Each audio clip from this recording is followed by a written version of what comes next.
अस्सलाम वालेकुम जनाब, मैं स्पेन के शहर बार्सिलोना की एक ऐसी मार्केट में खड़ा हूँ जहाँ पे अगर आपका कोई बंदा गुम जाए ना तो आप बजाय कि किसी कैमरे का सहारा लें या फिर उसको ढूंढें, आप जनाब आसानी के साथ ऊपर छत की तरफ देखेंगे और बंदा आप ढूंढ लेंगे।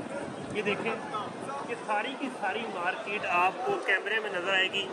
आपका कोई बंदा गुम हो जाता है तो जनाब इस मार्केट में आप ऊपर की तरफ मुंह करके अपना बंदा ढूंढ सकते हैं। दूसरी इस मार्केट की हैसियत ये है कि इस मार्केट में आपको 300 यूरो वाली ब्रांड की चीज़ भी जनाब 2 यूरो 5 यूरो की मिल जाती है, और अगर आपको ब्रांड की चीज़ चाहिए तो उसी कीमत की भी मिल जाती है।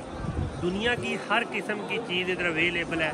अगर आपके घर के सामान का मसला हो या फिर आपने कोई मैकेनिकल इंस्ट्रूमेंट लेनी हो या फिर म्यूज़िकल कोई रिगार्डिंग कोई चीज़ लेनी हो या फिर कोई भी चीज़, कपड़ा हो गया, जो भी मामला है सब का सब जो है ना इधर अवेलेबल है।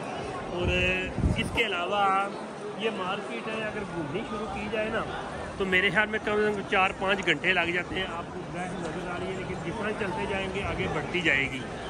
और मेन बेसिक चीज़ ये है कि आपका बंदा इधर गुम हो जाए तो आप इसको आसानी के साथ ऊपर की तरफ मुंह देख करके जनाब ढूंढ सकते हैं। ये थोड़ी सी डिफरेंट चीज़ है, तो आगे भी आपको बताता रहूँगा। Follow and subscribe my channel.